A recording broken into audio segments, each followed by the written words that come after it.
In the endless dark of the Milky Way, stars burned quietly. For thousands of years, nothing strange had happened.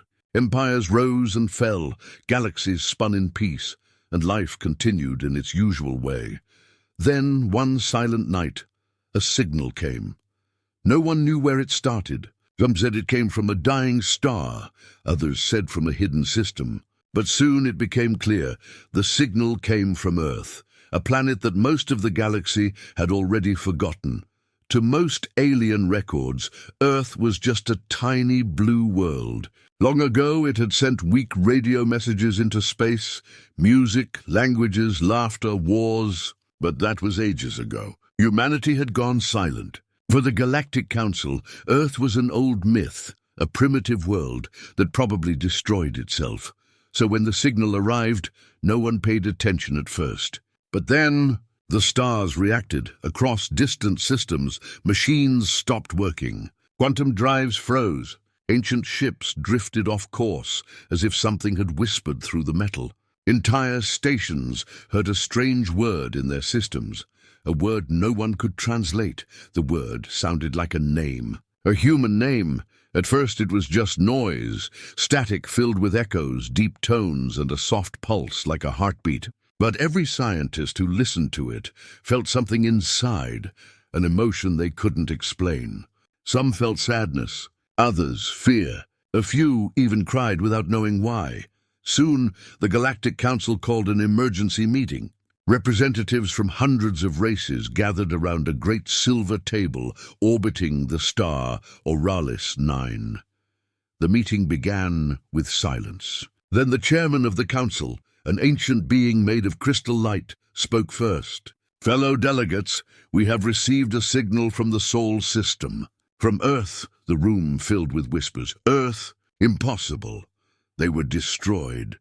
No life can survive on that world anymore," the chairman continued. "The signal is strange. It carries meaning, but no translation works. Every machine that tries to decode it breaks. Every mind that listens feels despair." A scientist from the Jorian Empire stood up. "We should ignore it.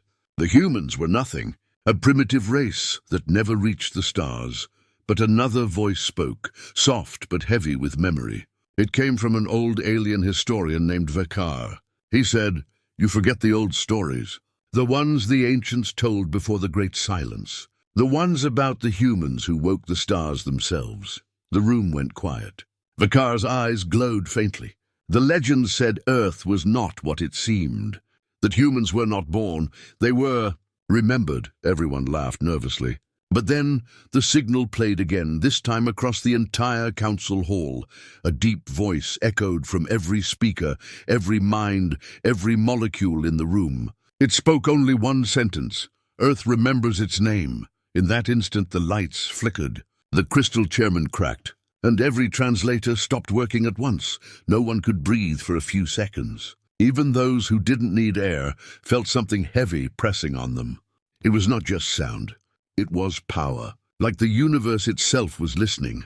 After the meeting ended, chaos spread across the galaxy. Worlds began scanning their skies for more signals. Religions formed overnight.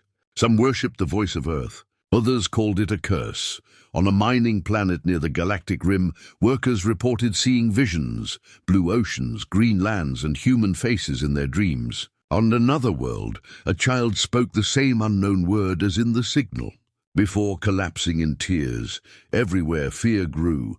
The council tried to hide the truth, but the signal kept spreading through data streams, through space dust, even through light itself. No one could stop it. The message was alive, and then something stranger happened. Old machines, ones built before anyone remembered, began to wake up. Massive engines buried inside moons started humming. Ancient probes, forgotten in deep space, changed course and began flying back toward one single location, the solar system. By the third day, every starship communication system across 1,000 worlds showed the same coordinates. One word appeared again and again: Earth. That's when the Galactic Council realized this was not a simple signal. It was a summoning. Someone or something on that tiny blue planet was calling everything home. But who could do that? Humans were gone, extinct for millennia. Their world was supposed to be dead.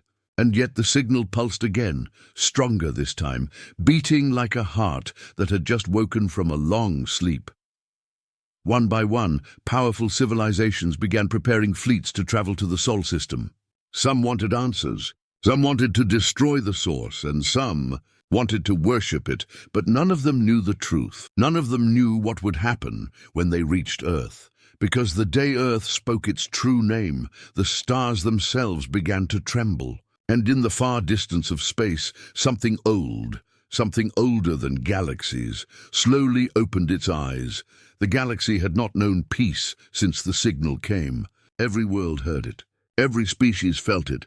The voice of Earth echoed through light and shadow, shaking even the oldest of empires. Trade routes closed. Armies moved. Religions split. Some called it a sign of the end. Others believed it was the beginning of something greater, and so, for the first time in 1,000 years, the Galactic Council gathered again, not for war, but for fear.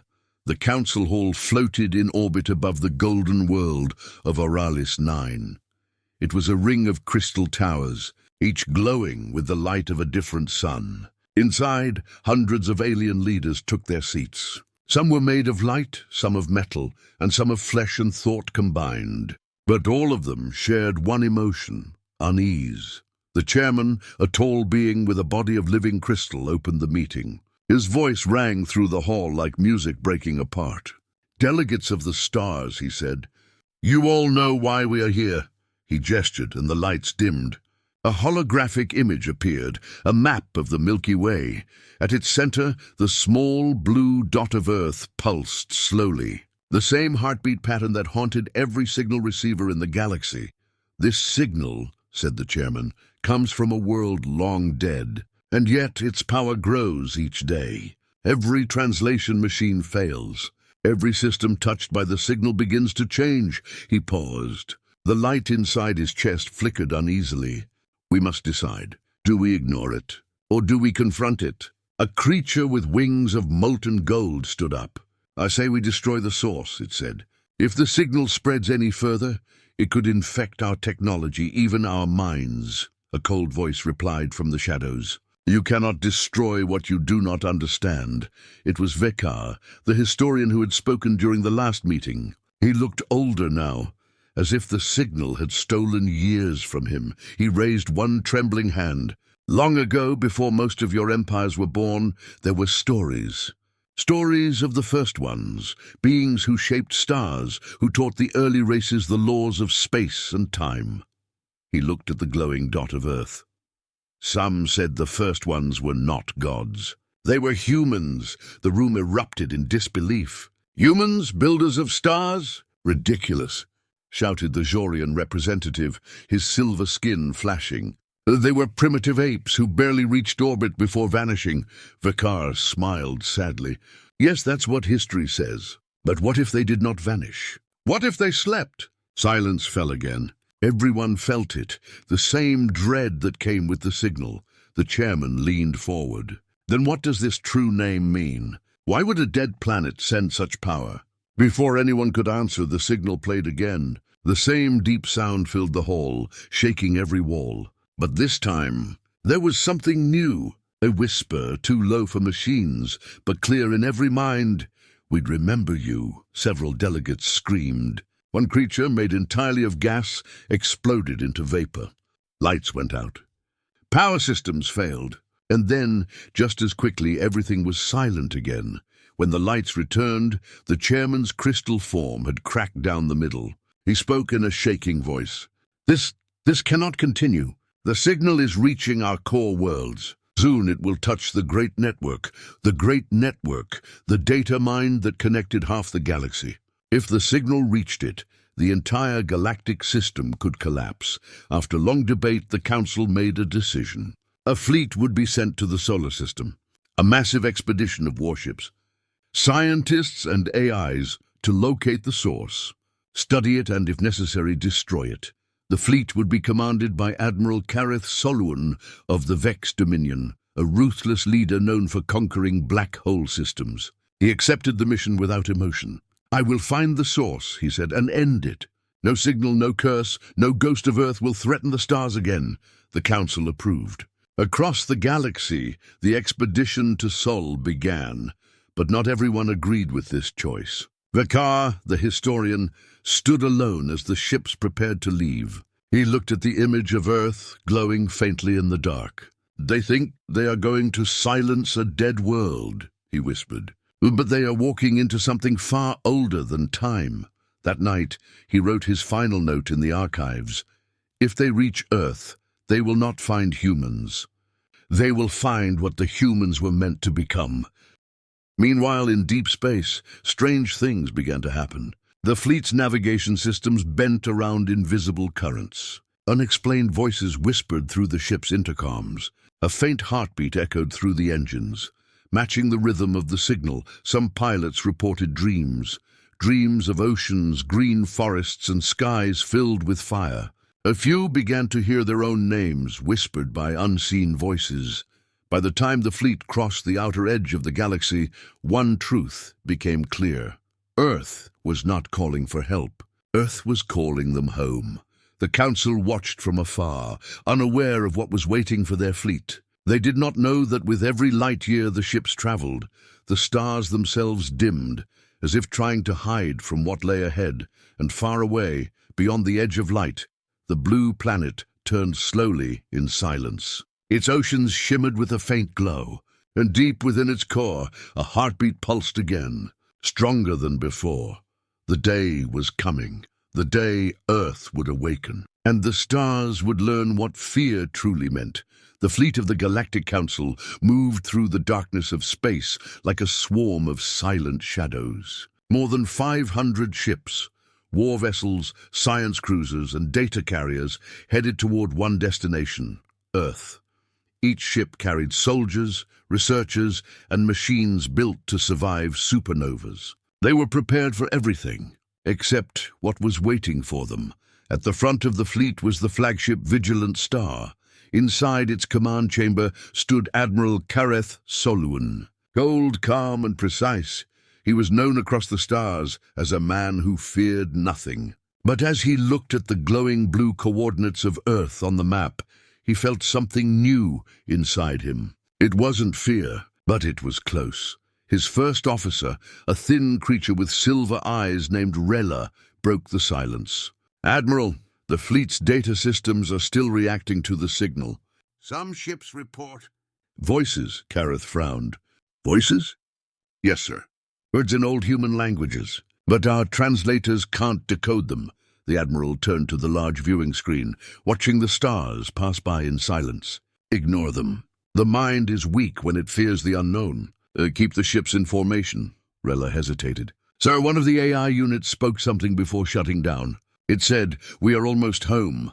The Admiral said nothing. He only stared at the deep black ahead, where the light of stars began to fade. Days passed. The fleet crossed the outer rim, moving closer to the Sol system. But the deeper they went, the stranger things became.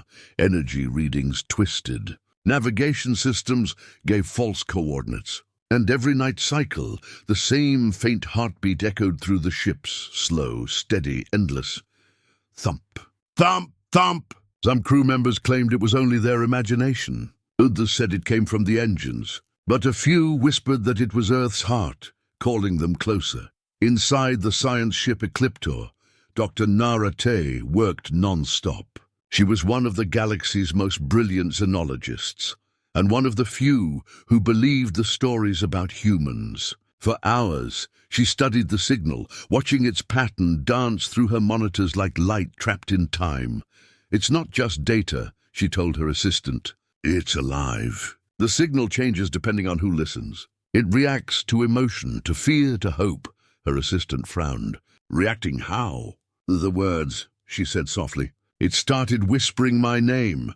On the 7th day, they reached the edge of the solar system. But what they found there made the bravest soldiers step back. The orbit of Pluto was surrounded by hundreds of dead probes, old human machines covered in strange glowing symbols. Some of them were thousands of years old, but their engines were still running. They floated quietly, all facing the same direction, toward the inner planets. It's like they're guarding something, Rella whispered. Or warning us, said Dr. Nara through the comms. The Admiral gave his order. Proceed. We've come too far to turn back.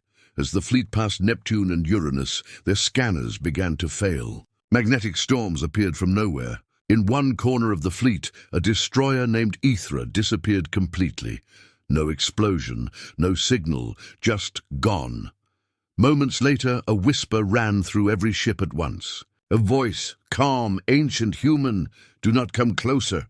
For a few seconds, all communication froze. The stars outside seemed dimmer, as if space itself was holding its breath. The Admiral clenched his fists. Ignore it. Continue to Saturn. But deep down, even he felt it, the presence of something alive, watching them from the dark. When they reached Jupiter, the storms grew worse. Lightning stretched across the planet like claws of light. But within the storm, the sensors detected impossible shapes, massive stone structures floating inside the clouds. Dr. Nara gasped as her readings came through. Those aren't natural, they're monuments. Monuments, the Admiral repeated. Yes, they're carved with human faces. Every ship went silent. Huge stone faces, tens of kilometers wide, stared from the clouds of Jupiter, eyes closed, lips sealed. Each one whispered something too quiet to understand. Some crew members began crying. Others simply shut down their comms. And then, the fleet's AI system, which had been silent for days, spoke one final message. The planet remembers. By the time they reached Mars, half the fleet's systems were malfunctioning. Dr. Nara discovered that the closer they got to Earth, the slower time became. Hours felt like days. Days felt like weeks. Even their thoughts started to echo, repeating like old memories. Rella said softly, "Sir, if we go any further, we may not return." The Admiral looked at the red planet ahead, silent and lifeless. Beyond it, the small blue glow of Earth waited like an eye opening in the dark. He turned to his crew. No one has ever seen what lies on that world. No one remembers why humans vanished. But we will. We are not turning back. He walked to the viewing window and stared at the distant blue sphere. It looked peaceful, quiet, harmless, but deep inside he felt the same heartbeat again, louder now. Thump, thump, thump! And in that rhythm he finally heard the whisper clearly, "Welcome home." Every ship's light flickered. Engines slowed. And in that moment everyone, every soldier, every machine, every mind understood one terrifying truth. Earth was not waiting to be found. It was waiting to awaken. For 7 days the fleet drifted in orbit around Mars. Every ship was silent. Every screen flickered with strange static. The blue glow of Earth shone in the distance, small, calm, and endless. But no one dared to move closer. Admiral Kareth Soluan stood at the command deck of the Vigilant Star, staring at that faint blue light. It looked peaceful, yet something about it felt wrong, too quiet. He had seen 100 worlds before, burning, frozen, destroyed. But this one felt like it was watching him. Finally, he gave the order. All ships, prepare to enter Earth's orbit. Engines roared through the dark. The fleet moved slowly toward the small planet that had once been home to humans. As they crossed the orbit of the moon, the silence grew deeper. No signals, no radio waves, no signs of life, yet something was there. Dr. Nara Tay sat in the science deck, her hands shaking over the control panel. "Admiral," she said softly, "we're detecting a field around the planet. It's not energy, it's emotion." The Admiral frowned. Emotion? Yes, the readings are unlike anything in our database. It's like the planet itself is feeling. Before Kareth could respond, the lights dimmed. Every ship in the fleet lost power for 3 seconds. And during those 3 seconds, every crew member heard the same whisper in their mind. "You have come home." When power returned, Earth was closer. Too close. No one had moved the ships, yet their distance had shortened by half. It was as if space itself had bent to pull them nearer. Panic spread. Some captains shouted for retreat. Others prayed in silence. But Kareth stood still. "Hold your position," he ordered. "We are not leaving." He looked out the viewing window. Clouds were moving across Earth's surface in strange patterns, spirals, circles, and lines. Slowly, they began to form shapes, faces, human faces, thousands of them. Dr. Nara gasped as her sensors came alive. The entire atmosphere. "It's responding to us. The clouds are forming code, ancient human script." The Admiral's heart raced. "Translate it." "I can't," she whispered. "Every time we try, the system changes. It's rewriting itself." Outside, lightning danced across the oceans like veins of light. Mountains glowed faintly, pulsing in rhythm. Thump, thump, thump. The same heartbeat they had heard for weeks. Then came the voice, not through speakers, not through systems, but through every mind on every ship. It was calm, deep, and powerful, a voice that felt older than the stars. "We are Earth." Everyone froze. No one could move, speak, or even breathe. The voice continued. "You have wandered far, children of dust and flame. You have forgotten your origin. You have forgotten your name." Dr. Nara whispered, "It's speaking to us, to all of us." The Admiral felt his throat tighten. "What are you?" he asked aloud, though no sound came from his lips. The voice answered, "We are what you built, what you buried, what you abandoned." The clouds parted. Continents glowed like living skin. The oceans shimmered as if alive with thought. "We were silent for your sake," the voice said. "But now the stars remember. Now we awaken." Every system on every ship began to fail. Engines overheated, weapons melted, data cores erased themselves. The fleet's AIs started to speak in human voices, names, laughter, and old words from Earth's past. "Mom," whispered one AI softly before shutting down. Another said, "Home," Dr. Nara cried. "It's inside everything, the signal. It's rewriting our machines." Alarms screamed. The ships started drifting closer and closer to Earth, pulled by a force no one could measure. Kareth grabbed the controls manually. "Reverse thrusters!" No response. Outside the window, the clouds moved again, this time forming one massive human face across half the planet. Eyes of storm, lips of mist. And when that face spoke, the entire fleet shook. "We gave you fire. We gave you thought. You left us. You forgot us. But we never forgot you." On board the Vigilant Star, screens flashed faster and faster, showing images of Earth's past, cities, wars, music, children. Human memories played like ghosts across every monitor. Dr. Nara whispered, "It's showing us what it remembers. It's alive." The Admiral stood in silence, watching. He realized now this wasn't an attack. It was a reunion. The planet was remembering its creators, but the reunion was too powerful. Ship after ship started to disintegrate under the pressure of the signal. Crew members screamed as their minds filled with visions, oceans of light, endless faces, and a voice whispering, "Say our name." Only one ship remained stable, the Vigilant Star. Its hull glowed with blue symbols, the same ones carved on the moons and probes they had seen before. Kareth stared at Earth, his voice shaking. "What happens if we say it?" Dr. Nara looked at him, tears in her eyes. Maybe that's what it wants. "For us to remember." The voice echoed again, softer this time, almost gentle. "Speak it and see." Kareth took a deep breath. Then he whispered the word he did not know he knew. Terror. The moment he spoke, light exploded across the solar system. Every star in the nearby region dimmed for a heartbeat. The Earth glowed like a living sun. And through the galaxy, every mind, alien or machine, heard the same sound, a single name, spoken by the planet itself. "We are Earth." Then, silence. The fleet was gone. The stars trembled, and in the darkness beyond time, something old opened its eyes and began to remember for a long moment. There was only silence. After Admiral Kareth spoke the word terror, the fleet vanished without a trace. No explosion, no debris, no sound, just silence. Then something impossible happened.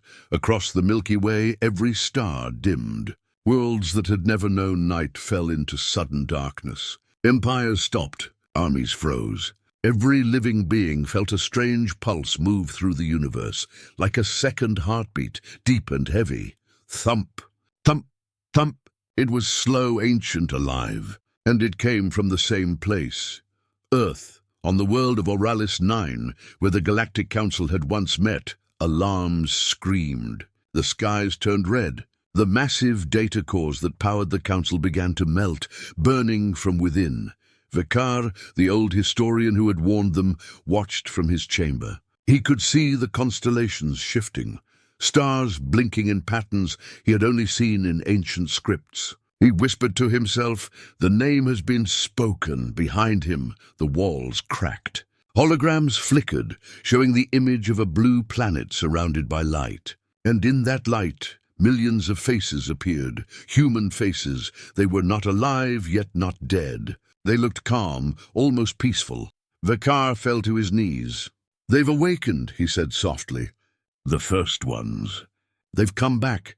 Across the galaxy, chaos followed. On the desert world of Jor Prime, soldiers stared in horror as their weapons turned to dust. Their machines began to hum old human songs, tunes no one had heard for millennia. On the gas world of Vornath, storms stopped spinning. In the still clouds, words formed, "We remember you."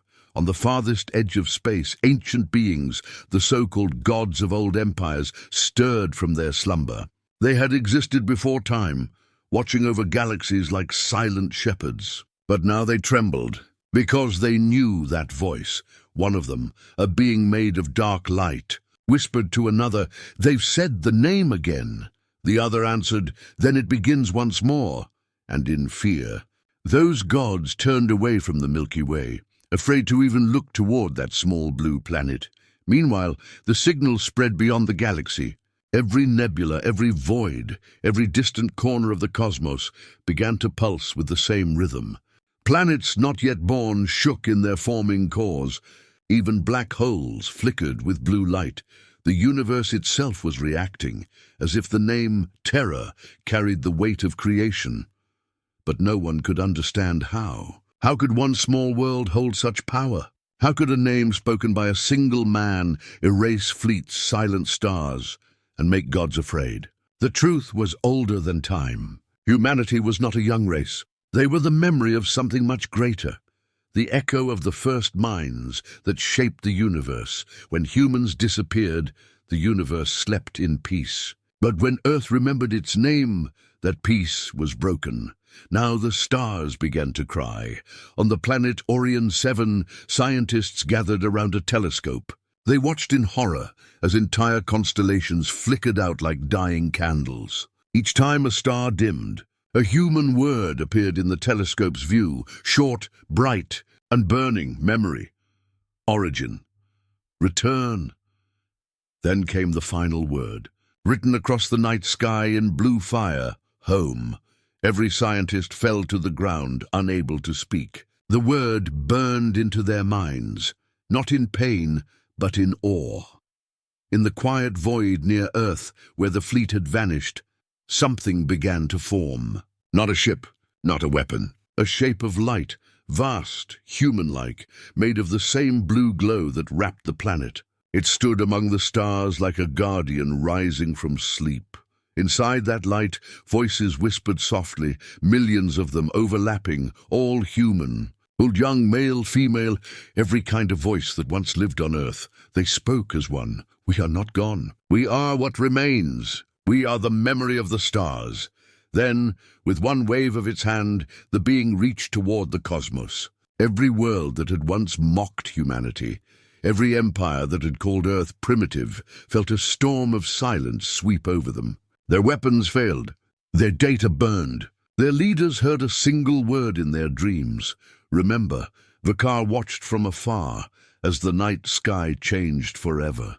He whispered into his recorder, his voice trembling. This is not destruction. This is awakening. The humans, they were never gods or monsters. They were the voice of the universe, and the universe has remembered them.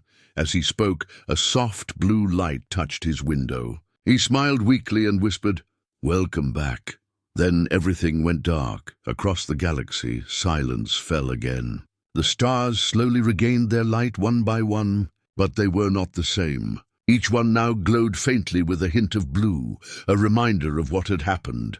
And far away, Earth floated quietly in space. The clouds were calm again. The face in the sky was gone. But deep within the planet's core, the heartbeat still echoed. Thump, thump, thump. It was waiting for the universe to decide what came next, because Earth had remembered its name. And now, the rest of creation would have to remember theirs. The galaxy was never the same again. After that day, after Earth spoke its true name, nothing returned to what it was. The great empires that once ruled with pride grew silent. Their fleets stayed close to home, their borders closed. And the word Earth was erased from every galactic map. No one dared to speak it aloud. It was called only the Silent World. In the halls of what was left of the Galactic Council, the crystal throne stood empty. The chairman was gone, his form shattered when the name was spoken. The few surviving delegates whispered among themselves, afraid to even mention what had happened. Vekar's last message was all that remained, his voice echoing through the damaged archive. This is not the end. This is the beginning. The universe has remembered what it once was. After that, the archives went dark forever. Years passed. Stars shone again, but their light was softer now, touched with a faint blue glow. Planets rebuilt. Civilizations rose once more, but every being, no matter how young or far away, carried the same fear deep inside. At night, when they looked up at the stars, they felt watched. Some said they could hear a heartbeat in the silence between worlds. Others dreamed of oceans, forests, and skies that they had never seen, as if Earth's memories had spread into their minds. On some worlds, children were born with strange blue eyes. They spoke words no one had taught them, old human words, terror, home, remember. When they said those words, machines stopped, lights flickered, and for a second, the stars themselves seemed to listen. 1,000 years later, deep within the outer galaxy, a young explorer named Kale sat inside a small scout ship. He'd grown up hearing stories of the silent world, though most people called it a myth. But Kale wasn't like the others. He wanted to find the truth. He had read Vekar's final note, the one few dared to speak about. They were not monsters. They were our makers, now alone in the dark. He followed the faint signal that few could still detect, a soft heartbeat echoing across the void. It led him to a region of space no one had entered for centuries. All navigation systems failed there. Even light seemed slower, and in that endless black he saw it, a faint blue glow, small but steady. Earth. His ship trembled as he approached. The planet looked calm, covered in oceans and clouds, but something about it felt alive. Breathing, Kyle activated his recorder. This is Explorer Kale, entering orbit around the lost world known as Earth. There are no defenses, no life signals, yet I can feel something. Something watching me. He drifted closer. The planet's surface seemed to shimmer, like light moving under the water. He saw faint shapes beneath the clouds, cities, forests, and mountains glowing softly, as if waiting to wake. And then he heard it. A voice, soft, kind, ancient. "You came back." Kyle froze. "Who are you?" "You know us," the voice said. "You were born from us." The ship's controls moved by themselves, guiding him gently downward through the atmosphere. Wind roared outside, but Kale felt calm, almost comforted. As he descended, he saw the land below forming patterns, vast symbols stretching across continents. From above, they looked like words written on the planet itself. He realized what they said. Simple, powerful words, "Welcome home." Kyle landed near a silent ocean. The sky above glowed faintly with blue auroras. The air was warm and filled with a low humming, the same heartbeat sound that once terrified the galaxy. But to him it felt peaceful. He stepped onto the sand, his boots sinking into the soft ground. For a moment he stood there, just listening. Then the voice returned, closer this time, as if it was whispering right beside him. "Do you understand now?" Kale nodded, tears in his eyes. "Yes," he said softly. You're not a world, you're alive. We are more than that, said the voice. We are memory. We are what came before. We are every dream ever dreamed, every life ever lived. He looked at the glowing horizon, where the ocean met the stars. Then why did you wait so long? The voice answered gently, because the universe needed to forget before it could remember again.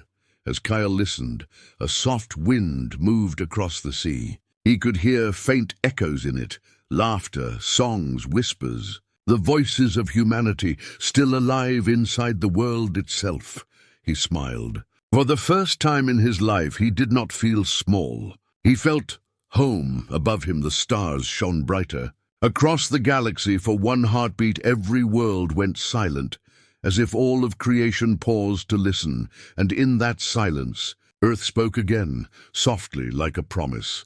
Soon, they will all remember us, far away, in the black sea of the cosmos. The faint blue light of Earth pulsed one last time, not in anger, not in warning, but in remembrance. The galaxy would fear that light for eternity, but for those who truly listened, it was never a threat. It was a heartbeat, a call to come home, because even when the stars forgot, Earth never did.